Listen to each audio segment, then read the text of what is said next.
दिल्ली विधानसभा चुनाव को लेकर सियासी घमासान मचा हुआ है। ऐसे में तमाम राजनीतिक दल के नेता एक दूसरे पर तंज कसते हुए नजर आ रहे हैं।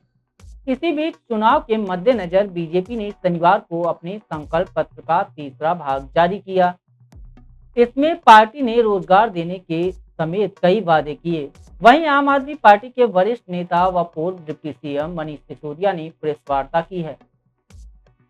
उन्होंने प्रेस वार्ता में बीजेपी के संकल्प पत्र पार्ट 3 को लेकर सवाल उठाए हैं। इस दौरान मनीष सिसोदिया ने बीजेपी को जमकर घेरा है। मनीष सिसोदिया ने कहा है कि बीजेपी के पास दिल्ली में कोई विजन नहीं है। अमित शाह ने जिस तरह की भाषा का इस्तेमाल किया है, उनकी भाषा और घोषणा को देखकर लग रहा है कि वो दिल्ली में चुनाव हार रहे हैं। दिल्ली में कोई विजन नहीं है, इस बारे में कोई बात नहीं रखी गई है। 50,000 नौकरी देने की बात कही है। 2.5 करोड़ की जनसंख्या और सिर्फ 50,000 नौकरी देने की बात कर रहे हैं। कोविड के दौरान और कोविड के बाद 12 लाख नौकरियां केजरीवाल ने दी हैं। उन्होंने आगे कहा कि बीजेपी के लोग मान रहे हैं कि वे लोग हार रहे हैं। दुकानों की सीलिंग तोड़वाने की बात कर रहे हैं।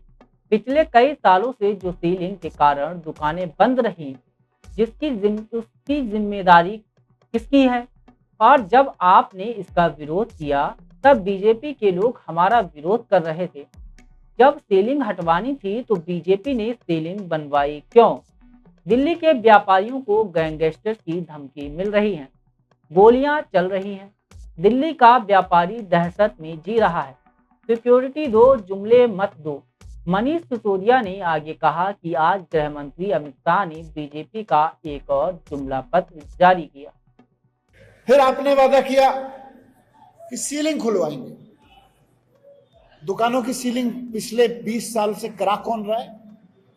गरीब लोगों की, गरीब दुकानदारों की रोजी रोटी 20 साल से छीन के बैठा हुआ कौन है? 20 साल से अब तक और पिछले 5-7 साल में भारतीय जनता पार्टी के नेताओं ने जिस तरह से खड़े होकर सीलिंग कराई है दुकानों की, और जब आम आदमी पार्टी के नेता सीलिंग का विरोध करते थे तो उनकी सुनते नहीं थे।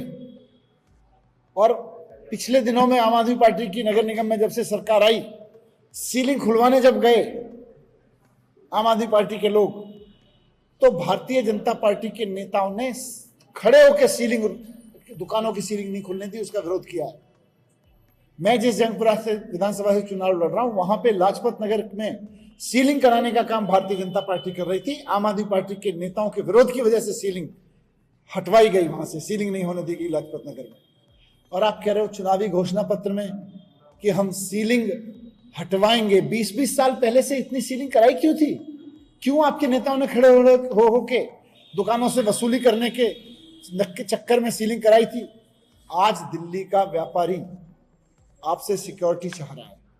दिल्ली का व्यापारी चाहता है कि उसकी सुरक्षा हो, और आप क्या दे रहे हैं दिल्ली के व्यापारी को?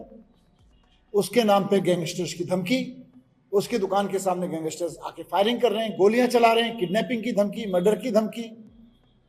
आज कानून व्यवस्था आपके हाथ में है। पिछले 10 साल से कानून व्यवस्था आपके हाथ में। कम से कम झूठ बोलना तो चलो दूसरी बात है, कानून व्यवस्था तो दिल्ली के लोगों ने आपके हाथ में दे रखी है। दिल्ली के लोगों को, दिल्ली के व्यापारी को सिक्योरिटी तो दे दो।